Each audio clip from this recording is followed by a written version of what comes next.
మంత్రి యొక్క తొలిసారి ఢిల్లీ పర్యటనకు బయలుదేరి వెళ్లారు Nara Lokesh.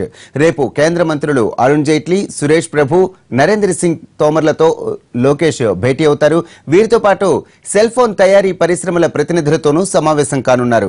Indian cellular association president Pankaj మహేంద్రను కలుస్తారు. మరుసటి రోజు కేంద్ర మంత్రి అశోక్ గజపతిరాజుతో పాటు హెచ్సిఎల్ చైర్మన్ శివనాడార్తో భేటీ అవుతారు. హెచ్సిఎల్తో చేసుకున్న ఒప్పందానికి సంబంధించిన అనుమతి పత్రాలను అందివ్వనున్నారు. కేంద్ర పంచాయతీరాజ్ శాఖ ఉన్నతాధికారులతోనూ భేటీ అవుతున్నారు లోకేష్.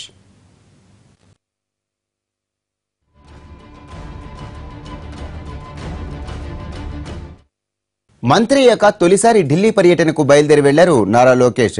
రేపు కేంద్ర మంత్రులు అరుణ్ జైట్లీ, సురేష్ ప్రభు, నరేంద్ర సింగ్ తోమర్లతో లోకేష్ భేటీ అవుతారు. వీరితో పాటు సెల్ ఫోన్ తయారీ పరిశ్రమల ప్రతినిధులతోనూ సమావేశం కానున్నారు. Indian cellular association president Pankaj మహేంద్రను కలుస్తారు. మరుసటి రోజు కేంద్ర మంత్రి అశోక్ గజపతిరాజుతో పాటు హెచ్సిఎల్ చైర్మన్ శివనాడార్తో భేటీ అవుతారు. హెచ్సిఎల్తో చేసుకున్న ఒప్పందానికి సంబంధించిన అనుమతి పత్రాలను అందివ్వనున్నారు. కేంద్ర పంచాయతీరాజ్ శాఖ ఉన్నతాధికారులతోనూ భేటీ అవుతున్నారు లోకేష్.